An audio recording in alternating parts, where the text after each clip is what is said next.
Well, good old Chevy here has a check engine light on. So we're gonna go ahead, plug into the OBD 2 port, which is down here. See what it comes up with.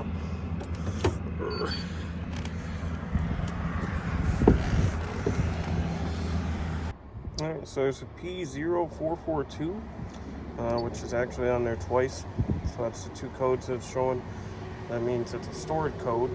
So something that's been on here probably got cleared before I bought it, trying to have somebody, and they done had me. So there it is. Oh yeah, just peachy. Fire extinguisher on the floor. That's how you know it's gonna be a good day, son. Let's get after it.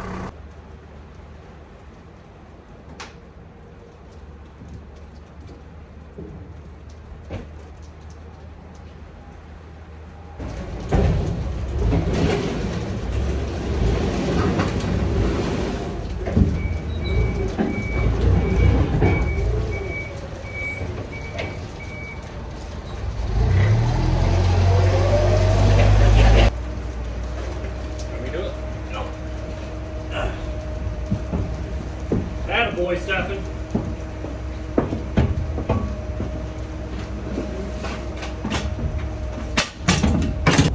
Well, guys, I'm on my way home from work in the old single cab Chevy, and I gotta say, today turned into quite a freaking mess. I got shafted at work, big time. Not necessarily anybody's fault, just the way it worked out. A lot of the work vehicles are down right now, so I had to take the big truck, and honestly, that thing's a freaking pile.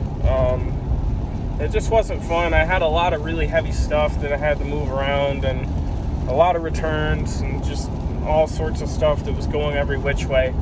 And I'm not going to be able to work on the truck tonight, unfortunately. Earlier, I ran the check engine light, put the scanner on it at work, and came up with a P0442, which is a small evap leak. That can be something simple like a gas cap, but most of the time it's a vent valve. It's actually the one coming right off of the fuel tank and the rear end. So it's hard for me to explain these things. It's easier to show you, but obviously I can't do that while I'm driving. But I'm pretty sure that's what it is. The truck still runs pretty dang good, but I definitely have felt since I got the truck like it's just not getting the fuel economy it should. 4.3s aren't necessarily known for having incredible fuel economy, but this has just seemed like it's drinking a little bit more than it should. Not a lot, but a little more than it should, which is, you know, typical of a bad purge valve or vent valve, something like that. So this thing really does rip, though.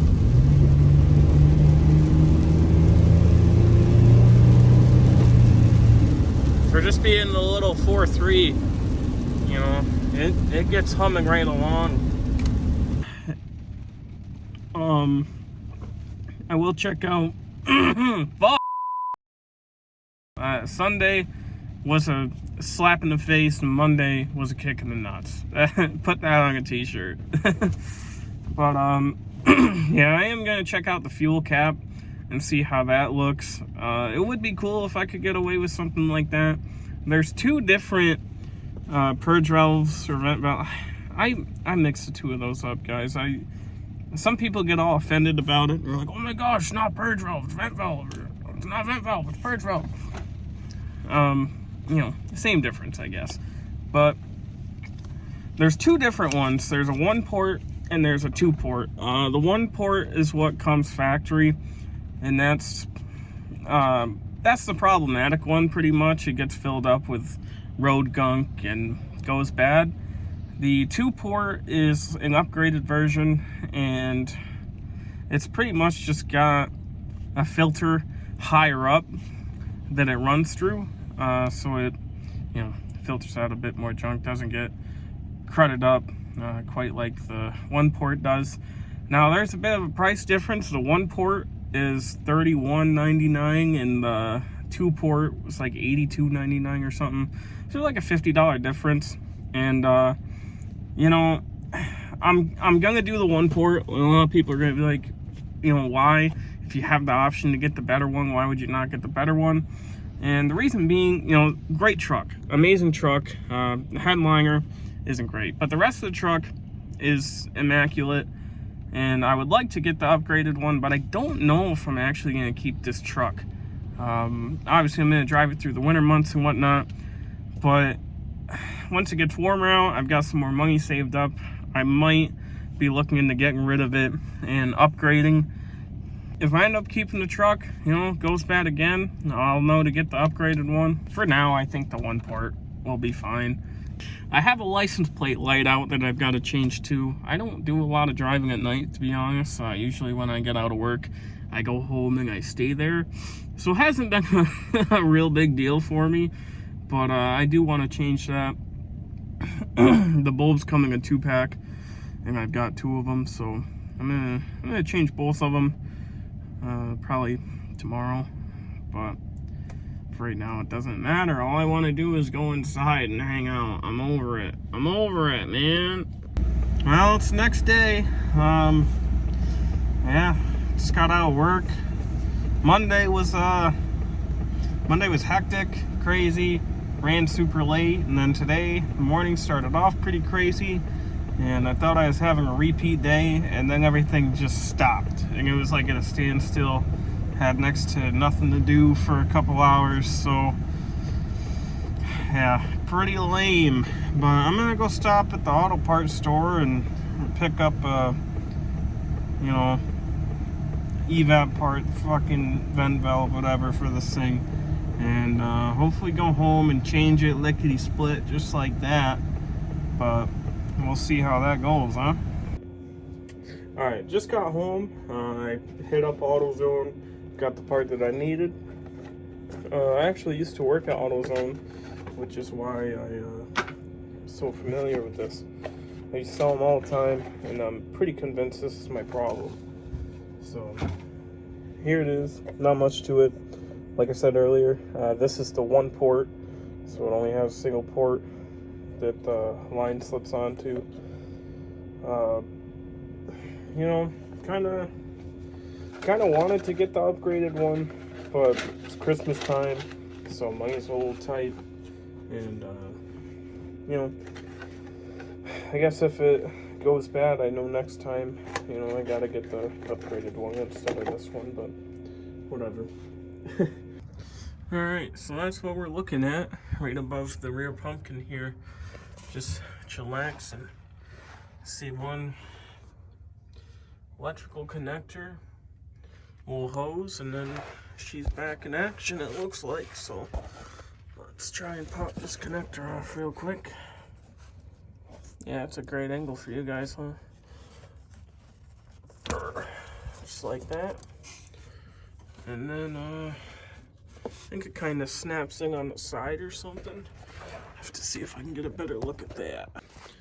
Well guys, I ran into my first little snag here. So pretty much, if you could tell in the video, on the end of this guy, hold her up, so my personal information, there's your little connector there. It holds on the side of the tank with this little clip. Pretty nifty. But what goes on the end of this is like almost like a hard nylon, like a plastic tube that's kind of molded. So I can't exactly just swap them out. I'm gonna have to cut that tube, and then once I do that, I can slide the new piece on and just use a piece of heater hose, clamp it on either side. Should be good. But yeah, it kind of sucks a little bit. Alright guys, as you can see, I just cut the old one off. I cut it as close to the valve as possible.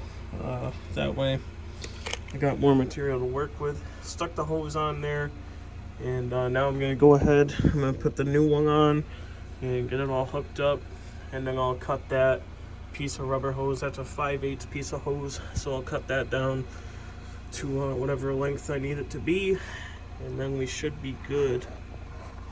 Well, there you go. definitely took a bit longer than it should have, but it's on there, it's all clamped up, and now I get to start it up, see if the check engine light goes out, or if I'm gonna have to let it go through another cycle and see if it kicks off, hopefully. I did manage to lose my razor blade, which kind of sucks, but whatever.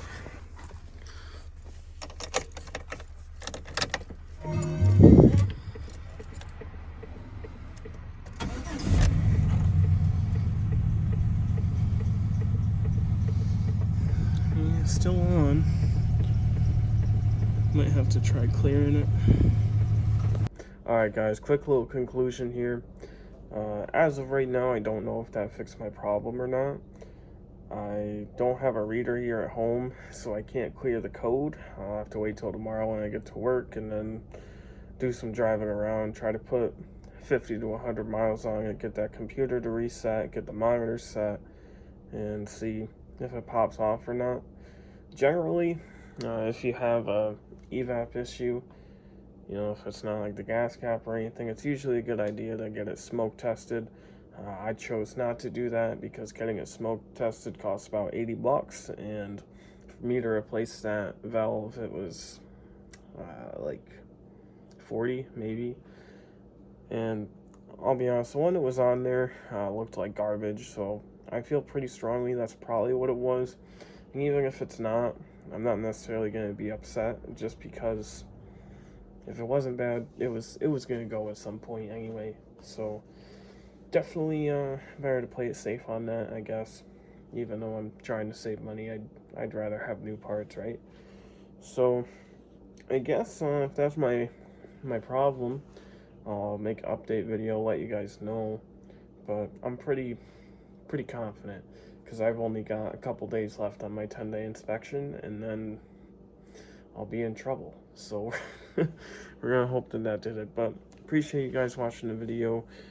There's a lot more to come in the next couple months. I've got a lot of interesting ideas. I don't know what ones I'm actually gonna go through with yet, but I would like to do something different, to say the least. But if you enjoyed the video, hit the like button. If you want to see more, you know, comment, let me know what you want to see, and I'll see you guys next time. Peace.